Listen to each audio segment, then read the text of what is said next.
Friends, अगर खराटों की problem है, स्नोरिंग की प्रॉब्लम है, तो बहुत अच्छा और बहुत इजी ट्रीटमेंट है जो मैं आपको बताने जा रही हूँ। ऐसे अपने रिस्ट का ये जो सिंगल सेंटर में है ना, यहाँ पॉइंट पे सिंगल पॉइंट, ये अपने नोज पे रखना है।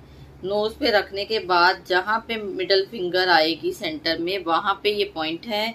इस पॉइंट को इस तरह से प्रेस करना है, एक्टिव करना है। एक्टिव करेंगे आप 20 टाइम्स इसको प्रेस करेंगे तो जिनको खराटों की प्रॉब्लम है, बहुत तेज तेज खराटे लेते हैं, वो प्रॉब्लम है वो उनकी सॉल्व हो जाएगी। डेली इस ट्रीटमेंट को करना है उन्होंने, मॉर्निंग इवनिंग इसको रिपीट कर सकते हैं।